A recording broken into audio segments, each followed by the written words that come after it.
Good morning, good evening, good afternoon, fellow dancers with menopause. Suzette here. Today is a down day for me. Yes, and I'm sitting in it.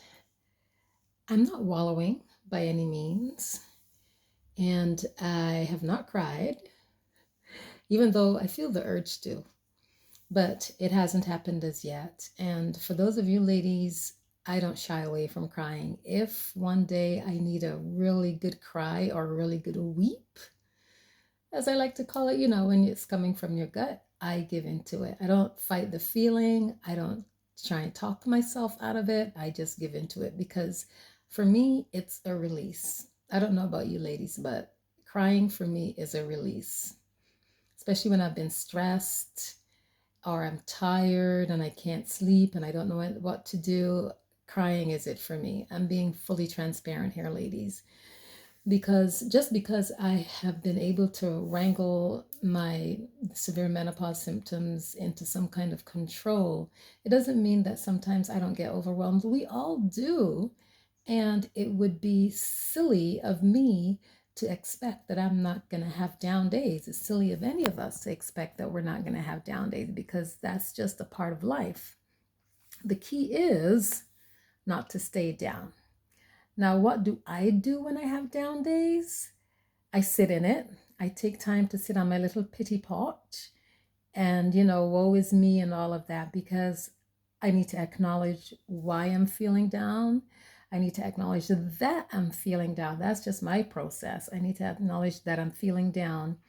And then I need to kind of flip my brain into listing all of the reasons that my life, even though I'm having a down day, that it doesn't mean that my life is a down life. I go through all my successes. I go through all the wonderful things that make up this great life of mine. For example, I'm here in Europe, in Portugal, one of my favorite places. This is where I spend my time when I'm not working. I just make a beeline for an airplane and I cross the pond and I come here. So I'm here. I posted a short yesterday. I don't know how many of you saw that short, but that's just a little snippet of the beauty that I am engulfed in. And so that's one of the wonderful things that are in my life. I get to spend time in a place that I absolutely enjoy, a place where I feel zen, a place where I can de-stress. And so I go through and I list all the wonderful things that I have in my life to be grateful for and that are reasons to celebrate my life and to be happy. After I've done that, I mean, the down and the low eases after I've done that, but it does not go away by any means because, of course, there's reasons why you're down, right? It could just be one of those days. Anyway, after I've done that, I get right back into my daily task that I have to do every day in order for me to accomplish what I'm trying to accomplish. I get right into those tasks. So far today, I didn't go to the gym, but I will do some exercises here at home. I did my grocery shopping. I did some computer work. I'm recording this video, which is one of my things that was on my to-do list today. Later on, I have to post my shorts. Then I have to get into my Bible reading. I usually do that in the afternoon on my Bible study. And my personal development, listening to things that, are going to keep me in the mood where I need to keep this routine. I don't need to give into my down days. Now, don't get me wrong. Some days I do give into my down days. Some days it's just hard to pull yourself out. And on those days, I also don't get down on myself because life is just lifing. Life is just lifing. I don't get down on myself. I just give into it. And I give myself grace and space to be vulnerable to my feelings.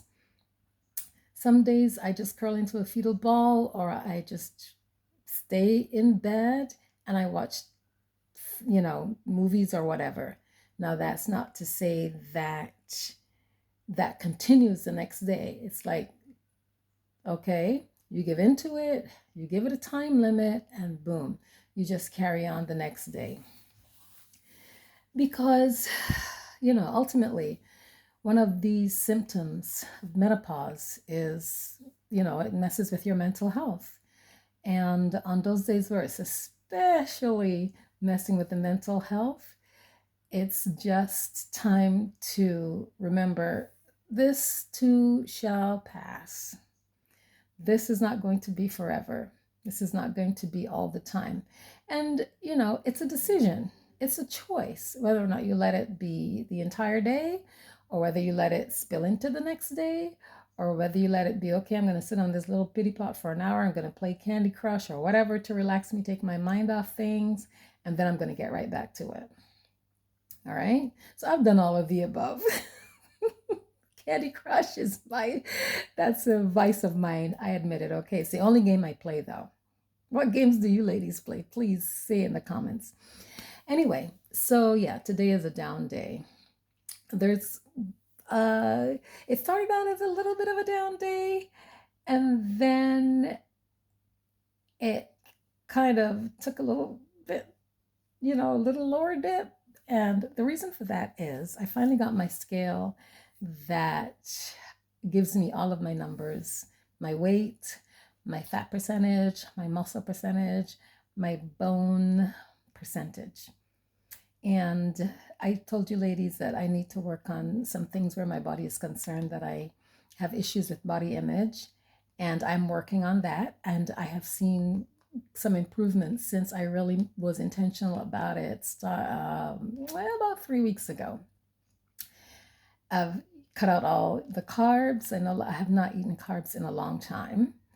And like I said, I was going to break up with bread. I still have broken up with bread, but sometimes I get the urge. And today I got the urge and I had a slice of bread. It's not really bread. It's something that's here in Portugal called broa. It's not made from flour. It's made from corn. It's really delicious.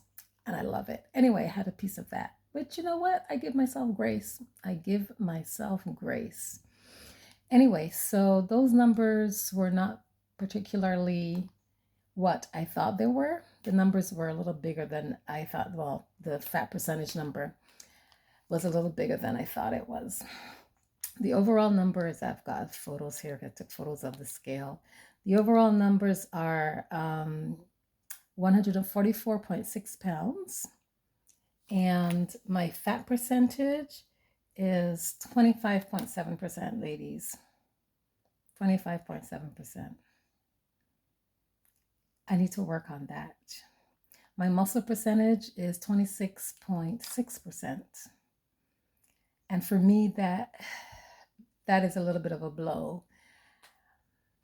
And so I'm going to have to kick it into high gear and work on that, no matter what, because my health depends on it. And it's just what I have to do. So yeah, that kind of made my mood a little lower than it was. But again, it's not a lost cause. It's something that I can do. I choose to do something about it. I'm not just going to sit by and wallow and be like, oh my gosh, blah, blah, blah, because that's not going to solve anything.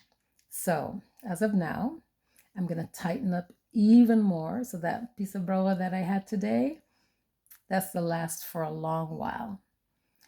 I'm going to have to tighten up my nutrition a lot more, and I'm going to have to increase my resistance training in order to build my muscle mass percentage, because as we grow old, our body is decaying. So if we've got strong, a good percentage of muscle mass, it keeps our body strong. That is my goal. So yeah, ladies, I just jumped on to say that my mental health has taken a little bit of a blow today, but I'm still in the game. I'm still doing all of my little tasks that I need to do today to tick them off. And I've ticked off quite a few already. I just have to do a few more.